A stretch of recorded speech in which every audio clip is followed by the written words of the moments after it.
Terima kasih yang telah menonton channel ini.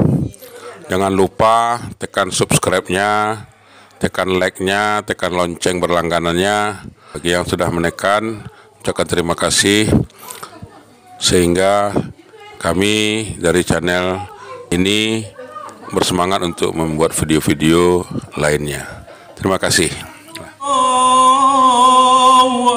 Melaporkan di sini bahwasanya pagi ini saya Adi Juldan Basdar berada di lapangan Merdeka Kota Priaman. Hari ini tepat pada jam 8:05 sudah berkumpul para jemaah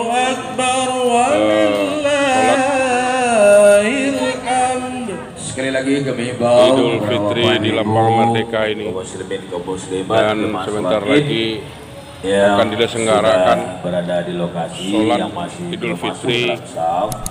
Mari kita masuk ke dalam saf, mengingat Pada hari lokasi Sabtu kita terbatas, kita susun safnya dengan rapi. 22 Dan yang sudah masuk saf, mari April kita 2023 isi di depan kita saf yang dan kosong. Kita rapatkan saf ini kita. sholat Karena masih banyak saudara diselenggarakan kita yang akan datang. di lapangan Juga Merdeka, kepada para tepatnya jemaah di yang belum depan datang ke SMP Fitra, silakan 1 diberikan Kota beberapa Priaman rupiah sebelum sholat atau ini dilaksanakan. di depan PT Bank maksimal karena Kreditan Rakyat kas BHB kita Bank seperti Jakarta kosong. Mari kita tingkatkan Pariaman. untuk menambah tingkat kita untuk pelaksanaan kegiatan-kegiatan Demikianlah saya Nah, melaporkan hari telah menunjukkan jam bahwa 7:34. pada Sebentar hari lagi ini acara akan kita mulai. acara Menunggu kedatangan pimpinan penyelenggaraan wali kota beserta rombongan. sholat Setelah itu kita Idul akan Fitri langsung di lapangan melaksanakan ini kegiatan sudah banyak dihadiri oleh para jemaah yang merupakan masyarakat daripada Kota Priaman.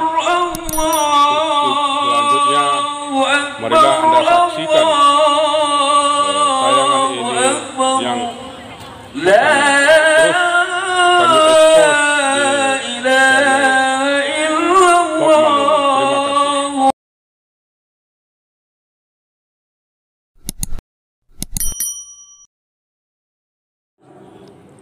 وأمر في الأمة بالصيام والصدقة والإحسان ووضع فيه ليلة القدر هي خير من 1000 شهر من الأزمان وجعل ختام صيامه عيدا ضيافة لهم مع العفو والغفران وبشرهم فيه بحسن المثوبة والرحمة والرضوان ونشهد أن لا إله إلا الله وحده لا شريك له شهادة مطلق الأركان ونشهد أن محمدا عبده ورسوله رسول بعث بإقامة الشرائع ونبي أمر بإظهار الآيات البضائع صلى الله على محمد بدوام السماوات والأرض وعلى آله وأصحابه وأزواجه ومن تبعهم إلى يوم الدين وسلم تسليما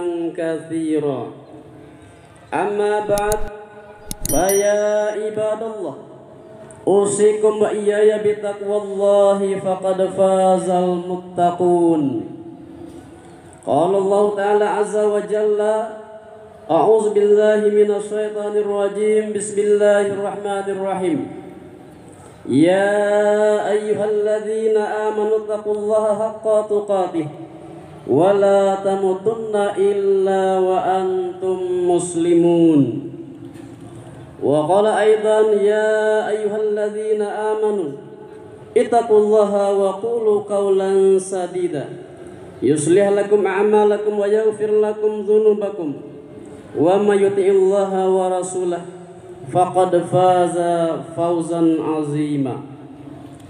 Jamaah sidang salat Idul Fitri yang dirahmati Allah Subhanahu wa taala. Mengawali khutbah ini, marilah kita mengaturkan puja dan puji kepada Allah Subhanahu wa taala atas limpahan rahmat, nikmat dan karunia. Khusus pada pagi hari ini kita masih diberi kesehatan dan kesempatan sehingga kita telah dapat berkumpul di tempat ini untuk menunaikan salat Idul Fitri tahun 1444 Hijriah.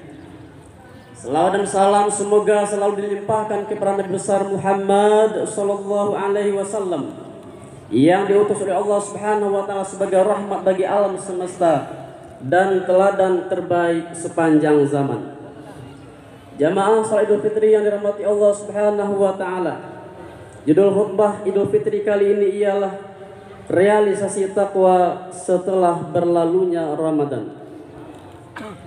Di antara tujuan utama diwajibkan ibadah puasa adalah agar kita menjadi insan yang bertakwa, yaitu insan yang melaksanakan segala titah perintahnya dan menjauhi segala larangannya.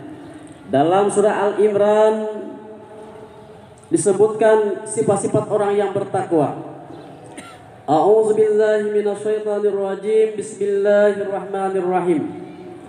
Wasari'u ila maghfiratin min rabbikum wa jannatin 'arduhas samawati wal ard uiddat lil muttaqin alladzina yunfiquna fis sarra'i wad dharra'i wal kazimina al ghaiz wal 'afina 'anil nas wallahu yuhibbul muhsinin walladzina idza fa'alu fahisatan aw zalamu anfusahum zakarullaha fastaghfaru li dzunubihim wa may yaghfiru dzunuba illallah wa lam yusirru ala ma fa'alu wa hum ya'lamun.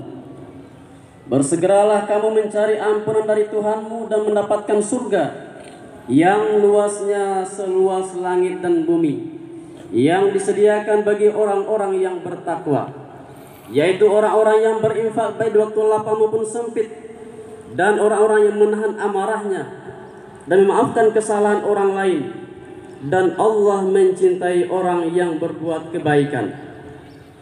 Dan juga orang-orang yang apabila mengerjakan perbuatan keji atau menzalimi diri sendiri segera mengingat Allah, lalu mohon ampun atas dosa-dosanya, dan siapa lagi yang dapat mengampuni dosa-dosa selain Allah, dan mereka tidak meneruskan perbuatan dosa itu sedang mereka mengetahui. Allahu Akbar, Allahu Akbar, Allahu Akbar, Allahu Akbar, walillahil hamd. Sira jamaah yang dirahmati Allah Subhanahu wa taala. Dalam ayat di atas disebutkan bahwa ada 6 ciri-ciri orang yang bertakwa, yaitu yang pertama bersedekah pada saat lapang dan sempit, yang kedua menahan amarah, yang ketiga memberi maaf, yang keempat segera ingat Allah jika tersalah, yang kelima banyak berbuat dan bertaubat dan beristighfar, dan yang keenam tidak larut di dalam dosa. Dalam khutbah yang ringkas ini, insya Allah khatib akan membahas 3 dari sekian banyak ciri-ciri orang yang bertakwa. Yang pertama yaitu kesalehan sosial, yang kedua pengandalian diri, dan yang ketiga selalu mensucikan diri dari dosa. Jamaah sidang salat Id rahimakumullah. Kesalahan sosial adalah sebagai ciri orang yang bertakwa berkaitan dengan ibadah puasa yang baru saja selesai kita laksanakan, di mana salah satu hikmah dari puasa ialah menumbuhkan kepekaan sosial. Ada beberapa indikator yang menunjukkan hal tersebut. Yang pertama, dari perspektif ilmu bahasa, ketika memerintahkan ibadah puasa, bentuk kalimat yang Allah gunakan berbeda dengan kalimat ketika dia memerintahkan ibadah wajib yang lain seperti sholat. Dalam memerintahkan ibadah sholat misalnya, Allah menggunakan kalimat perintah fi'il amar atau kalimat aktif seperti wa aqimus shalah, dirikanlah salat. Namun ketika Allah mewajibkan ibadah puasa, dia menggunakan bentuk kalimat pasif atau mabni lil majhul, kutiba alaikumus syiyam, diwajibkan atas kalian berpuasa. Pertanyaannya adalah, kenapa Allah menggunakan bentuk kalimat pasif? Kalimat pasif adalah kalimat yang tidak tegas dan memberi kesan lemah lembut. Hikmahnya adalah salah satu tujuan ibadah puasa adalah melembutkan hati orang yang melakukannya. Kelembutan hati tercermin dari kasih sayang kepada sesama. Salah satu implementasinya adalah membantu sesama yang kurang mampu, seperti fakir miskin, anak yatim, janda-janda tua, dan orang terlantar. Kedua, puasa mengajar kita untuk merasakan penderitaan fakir miskin. Tanpa melaksanakan ibadah puasa pun, mungkin kita sudah